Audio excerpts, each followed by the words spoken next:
Can't read mine, no you can't read my poker face. Can't read mine, no you can't read my poker. I don't have any better idea for an intro, so is Dying Light lit or lightened? Let's find out. Dying Light puts you in the shoes of an agent of the global relief effort sent into Haran, a city devastated by a viral outbreak. Your goal is to retrieve a sensitive file that was yoinked by Kadir Suleiman, a local political figure that has gone into hiding. Things don't go well. Kyle ends up getting infected and passes out shortly after being saved by Jade Aldemir. After experiencing your first seizure, you go meet Dr. Serjuh, who gives you a dose of drugs called antizin and tells you about his work on developing a cure. Will you retrieve the file? Will Serjuh find a cure? Will Jade ever give you access to her premium Snapchat? That's for you to find out. Dying Light is an open-world zombie survival experience, brought to you by the same dudes that made Dead Island. This time around, they decided to spice it up with parkour, similar to what is found in Assassin's Creed. The only real differences are that Dying Light is a first-person shooter with more fluid freerunning, and instead of dropping into hay, you drop into garbage. Gameplay is fairly simple and straightforward. Combat mainly consists of hit head, zombie dead. You can use blades to cut off limbs or blunt weapons to break bones. Additionally, you can upgrade your weapons and add modifications for shocking results, which is pretty lit. You could also just let the environment do it for you by kicking zombies off roofs and activating traps. Eventually, you will get your hands on guns and bows, which will add the option to shoot head, zombie dead. The main juice of the game is in the flow of the map. Everything is placed in such a way that you can fluidly freerun and find Easter eggs, unlock safe houses, and find chests that contain some goodies. A good way to know if a chest is worth opening is by using Crane's Survivor Sense ability that will reveal the rarity of the item inside. This ability can also be used to highlight enemies in case you're trying to stealth. Throughout your explorations, you will find materials that can be used for crafting, which is really simple. Have components, press enter, wow. The world is filled with quests, from the comedic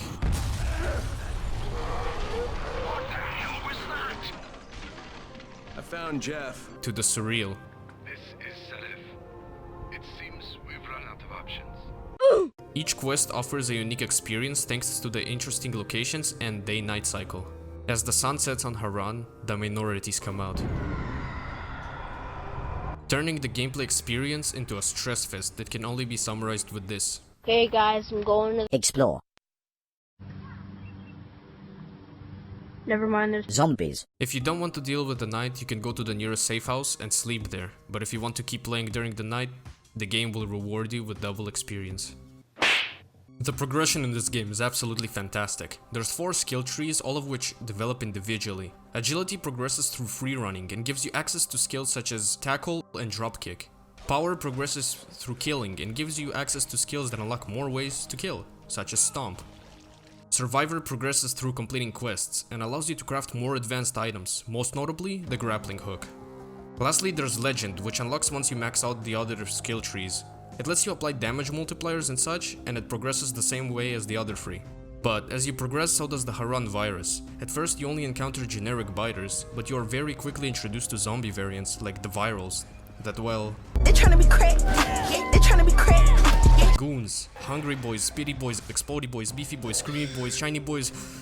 Oh, and there's also human enemies, but like... What I really like about the game is the amount of entertainment it offers alongside the attention to detail and dedication to immersion. Lockpicking in this game doesn't freeze the world around you, it forces you to clear the area or stealth to successfully open a lock, which is just... The Pepega descriptions for craftables are also a nice touch. On top of that, the co-op in this game is absolutely fantastic and adds a lot of goofing potential with the boys. Oh, I thought they were enemies. It does not feel like an afterthought. You can compete with your boys over pretty much every aspect of the game. For example, if you set a waypoint, you will get a pop-up to start a race to see who gets there first. Winning will reward you with a small bit of EXP. When you try to change locations, a prompt will appear for your friends to be able to instantly teleport to you and change locations instead of waiting for them to come. The cherry on top is the challenges that can be found throughout the game that teach you gameplay mechanics in a fun and rewarding way. But, while the co-op is extremely polished, some parts of the game are kinda scuffed, like the story, which is fairly generic and only memorable thanks to Crane. shouting because this fucked up infected motherfucker with guts hanging out of his mouth spit a bunch of toxic snot at me. Two-handed weapons are inferior to one-handed weapons in every way except cool moves. And facial animations of some characters are just yikes. What is that? What the fuck is that? The main scuff is how abruptly the game kinda ends. Coming back to Haran after finishing the main story quest feels somewhat pointless, unless you avoided majority of side quests and challenges, which is where DLCs come into play. Cuisine and Cargo introduces 2 new quarantine zones to the existing 8. Quarantine zones are small challenge-like arenas that put emphasis on horror and atmosphere. In them you usually either have to find X amount of disaster relief packages or kill all the infected, which rewards you with all the goodies you find in them and Survivor XP upon completion. These quarantine zones can be completed anywhere from 1 minute to 5, which kinda sucks since the immersion they provide is top tier. Next. The Bozak Horde begins with you waking up in an unknown location with a bomb around your ankle, where you are greeted by Bozak, who tells you to complete his challenges or go. There are 20 trials to complete, or 21 if you're playing with friends. The trials mainly consist of deactivating bombs and killing zombies before the timer runs out. You get free tries. Otherwise, upon completion you are awarded with the blueprint for Bozak's bow, which is account-wide, meaning it then can be crafted on new saves as well. This DLC is challenging in a fun way and has a decent replay value if you want to unlock blueprints for different types of arrows. The last minor DLC is Haran Prison. Another small trial type DLC. In it your objective is to get to the armory. This is done by traversing the mazes, clearing rooms of infected, and lastly killing Sergeant Deathrow, the boss, in the final arena. The faster you complete it, the better loot you get from the armory. The setting is really cool and aesthetically pleasing, but I wish there was some reason to do it other than me like good loot. Now onto the big stuff. Kyle Crane heard rumors about a cultist group successfully controlling the Haran virus, living in the countryside. With the situation in Haran getting worse, Crane decides to investigate and heads out to the countryside. The people of the countryside don't want to share any information with Crane. No one wants you here. Which is where the gameplay begins. For helping locals, your reputation amongst them increases, which unlocks a quest relating to the cult every reputation rank. I think this way of story progression is fantastic, as it rewards exploration and completionism.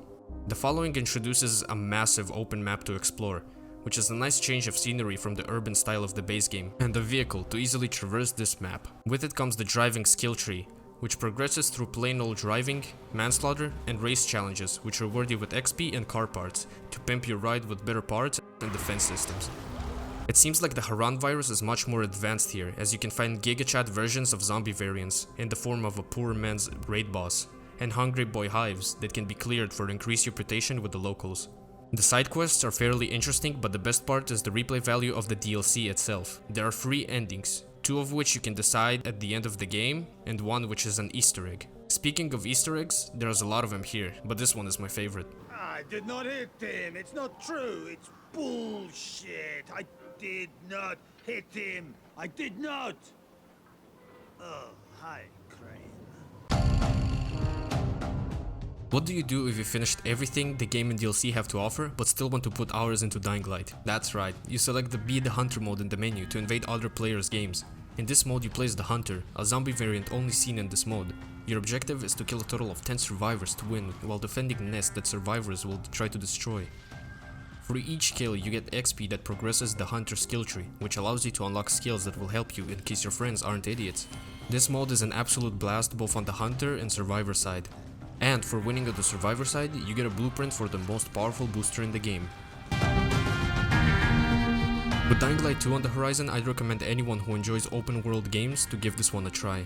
This game is an absolute gem with fantastic developers that are still adding content to this date.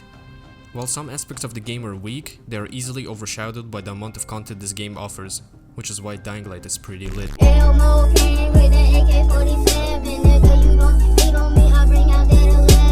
Straight out the AK, go, he look 7. I bust it up on you, nigga, you look like a present. And you don't mess with me, you look so ugly, I try to keep it clean. You've heard of Elf on the Shelf, now get ready for A crane?